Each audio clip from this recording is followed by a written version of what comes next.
Spring ball doesn't conflict with the National Football League and our schedule. It allows our game to be better. The only way you get better at football is playing football. Every athlete has a dream and aspiration of being a professional athlete. Welcome to XFL to NFL. Today we have the great pleasure to have the legendary Troy Vincent, Executive Vice President of Football Operations for the NFL. Just a little background on Troy. He was the seventh pick in the 1992 NFL Draft out of Wisconsin. We won't mention one of our coaches got drafted ahead of Troy. We'll leave that for another segment. We're going to keep it above board now. But five-time Pro Bowler, 2002 NFL Man of the Year, I believe. And Troy, welcome to XFL to NFL. Well, thanks for having me, Marc. That's the nicest thing that you've ever said about me. I appreciate the intro. And yes, on Wisconsin. On Wisconsin. Won't mention Seminoles. So, Troy, appreciate you coming here. You know, we've talked a lot about we've collaborated a lot about XFL to NFL since we started getting up. We really appreciate all of that. And, you know, our tagline is really where dreams meet opportunity. And when you first started hearing that and us saying that, you know, how did that resonate with you? How did you feel about, you know, that sort of mantra with the XFL? Well, it's every child, every student in particular, every athlete has a dream and aspiration of being a professional athlete, whether that's basketball, football, baseball. And that's every kid's dream. And to have an opportunity to still have your dream be obtainable, this is what, when I first sat down with your leadership team, that's what I heard. That was loud and clear, was that this would be an environment, this would be a place, this would be a place where those men and women that are still dreaming, whether that's to be a coach, whether that's to play, whether that's to officiate, whether that's to be a team trainer, work in film, the XFL presented that opportunity for those dreams to still become a reality. And you know, more on those opportunities, you know, we talk about that as well. This is the dreams meet opportunities. The opportunities right now, when our season was over, we had over 100 guys sign, go to camps. 66 signed contracts. 17 XFL players are currently on NFL practice squads. We've got one on an active roster. We hope that continues in the future. So when you hear those numbers and you see those numbers and you see our vision of what we were trying to do, you know, how do you feel about that as a whole and the talent level that you've seen with our league? Well, it begins with leadership. You all had a clear vision of what you were and what you were not. And I believe having good football minds to be able to identify, beginning with yourself, identifying talent. And you talked about that in the beginning here. How do you identify? Is there a place where you can develop that talent? And then is there a place for an opportunity for that talent to be displayed? And I feel like that environment, that culture that the XFL has done that, has created that. But that starts with who's seeing, as we would say, that diamond in the rough, really identifying the college player or the pro player that just need a few more snaps. The only way you get better at football is playing football. And that's what the XFL, it presented that opportunity, that dreamer, the opportunity to be identified, develop those skills that were necessary for him to compete or to take his game to the next level. And then he finds himself in camp, that's everyone's dream. You can't make a club without being in camp so people can see you. What's the NFL's overall view on spring leagues? Throughout history, because I think there might be this misconception out there that the NFL is like nobody else, no other football leagues. It's just us. Talk about that, about y'all's view of it as a whole and going into the future, with spring leagues. Our view of spring leagues in general. The farthest thing from the truth is it should be us, only us. That's the farthest thing from the truth. We understand that people need opportunities to develop their skill sets to be seen. Spring ball doesn't conflict with the National Football League and our schedule.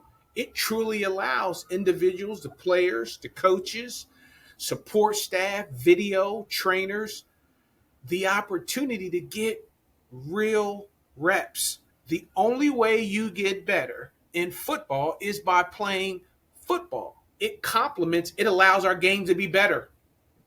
More polished, more ready players, more ready personnel folks. So it's a great thing. This is all about the growth of the game of football. And this is what the XFL provides: a true training ground, a development ground for those to continue pursuing their dreams. As we've talked right from the start, that's been our goal, to develop football and grow football, but not just players, Troy, as we've talked about, but rules and officiating and health and safety initiatives and diversity, equity, and inclusion initiatives with that. So speak on that a little bit about some of those things that we've talked about and what you guys do as an NFL as a whole and how we try to help y'all with those initiatives on and off the field. Yep. So, Mark, I think this is the heart of our relationship. The partnership was rooted on trust and information sharing. Nothing proprietary. We have rules that we've talked about, we've discussed, we've shared with you. You all have implemented some of those things that didn't take priority in some areas or didn't hit the floor, but were really good ideas coming from individuals or clubs. You all would take those and implement them. So the information sharing has been critical from day one. Officiating, using our NFL officials, our development, Wayne Mackey development officials. So you're as closest to the game as far as personnel, the information sharing, the health and safety matters, working on officiating mechanics. So again, it's been a great partnership, a great relationship, but rooted on information sharing. No doubt. Just how you mentioned players have to play to get better. Officials have to officiate to get better. Rules people have to implement those things. So that's something we're definitely really proud about, is that from the beginning, we talked about it, we discussed, we had a vision, we had a plan, and we're able to help y'all with that and make it happen for you. The kickoff rule, for instance. Not to say that the NFL adopted our rules, but you guys talked about it and have something new this year with the kickoff. Yes, so this year it was a 1 year only rule. We just went to the college rule. So fair catch, ball comes to the 25-yard line. But what you all have done, and we've studied this, is, and we say, hey, what the XFL has done is potentially reduce that space and speed that we see on our kickoff that has impacted a lot of players. Some big blows happen in there. Space and speed is real. But you all were able to reduce the space and the speed of those impacts at the point of contact. Your injuries seem to be down. Your start drive, we call your start play drive after that, seems to be up. So these are things that we have discussed with our head coaches, with the competition committee. We'll examine a little bit more going into this offseason after this 1 year only rule has been.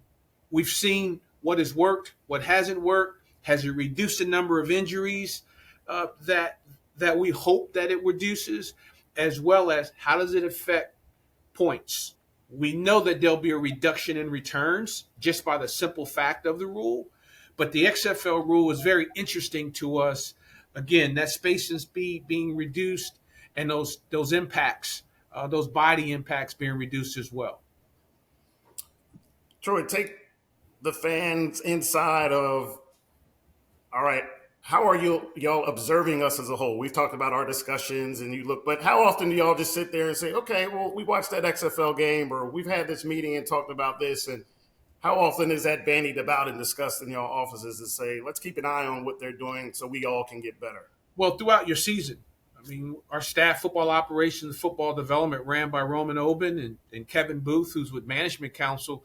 We discussed the XFL, Walt, Perry, George Stewart, those that are leading or officiating. Why? Because we still want to learn. We're constant learners, and you all present a place where we can learn. Hey, talking to Dean all the time. Plays, passes, penalties, start drive. What are you learning? What have you seen? What is working in your booth? What's not working? And you're also seeing, I'm watching ball. So at the end of the day, we're watching people. Seems like a good coach. Did you see that assistant coach? Maybe that's somebody that we should be considering. Did you see this young lady on the medical staff? So we're constantly looking and evaluating just what we're seeing in spring ball. So you all present a wonderful product, and then we take those things back. We discuss it per week, and then we wait till we get to sit down and talk to you all annually. As many people know or don't know, there's 53 guys that make an NFL roster, and then there's a lot of 54s, 55s, 56, all the way down the line. And one of our owners, Dwayne Johnson, he always felt when he came out of Miami, played at the U, didn't make it. He was always player 54.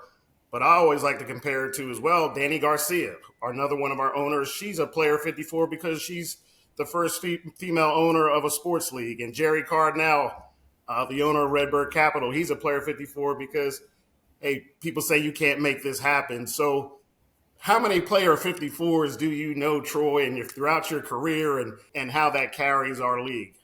Player 54, great question. The one that comes to mind, and he's not necessarily not a player. I believe that our commissioner, Roger Goodell's story, that's a player 54, mailroom. And literally as an intern, just working your way through the system for decades. That's a true player. That defines player 54. You talked about Danny. You talked about Rock. There's so many of those stories that are untold. And when we were first in as a group with your leadership team, that was the one thing that resonated. The storytelling of the dream deferred and how each person has a different story, a different way on how they're getting to this point or this destination. So last question, Troy. I know you say you're in the office, but it looks like, you acting like you're doing work there, but we don't know about that. I've called some people to verify. Year one, we thought we crushed it. A lot of growing, a lot of learning. How do you envision the future for the XFL with the NFL for years to come? Well, you did it, and you had a successful year. When you look at your points per game, 43 and a half, you look at your plays per game, 141. When you look at your margin of victory, you're right below us. That 8, I think, is 8.85. When you look at your game time, the efficiency, talking about 249. We're right around 301. The efficiencies of your game was good. It was a clean game. Your average start drive, 30-yard line to 30-yard line. Ours is 25.2. So when you look at what the game presented, good clean play, high quality of play, you saw that, and the perfect when you look at the number of players, as you spoke about in your original question, the number of players who've gotten into camp to live out that dream, that speaks to the quality of play and the quality of players. And you got great coaching, and you present it, as we would say, your game day presentation, which is critical.